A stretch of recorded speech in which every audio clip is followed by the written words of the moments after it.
बर' थुनलाइ गेवलां सारबाय बर' हारिमु हायना सारफ्रावबाय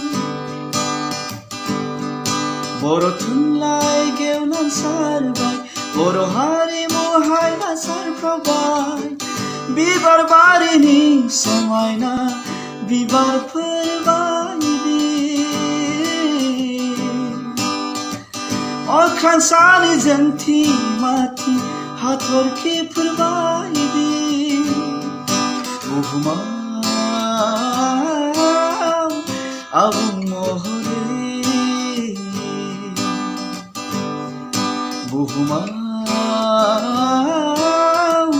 आबुं महरै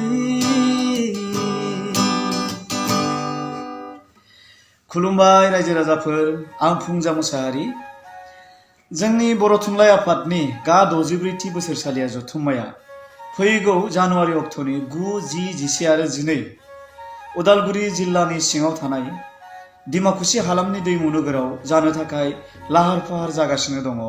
दा बेनिखायनो गासैबो बुहुमनि खना खनला गोसारनानै थानाय गासै बर' रायजो राजाफोरखौ बै सानखालि लैहोर लैहोर फैनानै बयखौबो बाहागो लाफैनो थाखाय आङो बर' थुनलाइ आफादनि जानानै नोंथांमोनखौ खुलुमनायजों बरायनाय बावहरबाय। बेजों लोगोसे जोङो मोनथिनो मोनदों जे जोंनि बे थुनलाइ आफादनि हाबाफारियाव जोंनि साखाथि फाखाथि थानाय जेरै भुटान, नेपाल, बांलादेश आरो लोगोसे इन्ड'नेसियानिफ्राय थान्दै बिथांमोना बेयाव बाहागो लाफैगोन होननानै जों रोखा जाबाय। आरो लोगोसे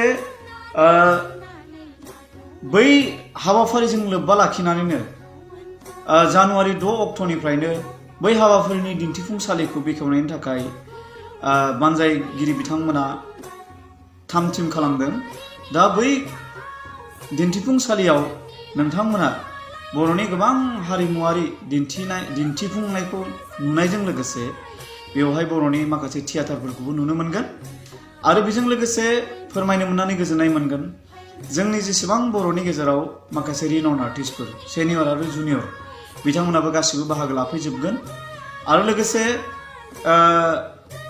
बै हाबाफारियावनो जोबनाय सानखालि माने 12 अक्ट'खालि जोंहा बलिउडनि सासे रिनाउन्ड सिंगार मुंदांखा सिंगार खोब मेल'डियास सिंगार बिथां मनालि ठाकुराबो बाहागो लागोन होननानै जोङो मोनथिनो मोनबाय।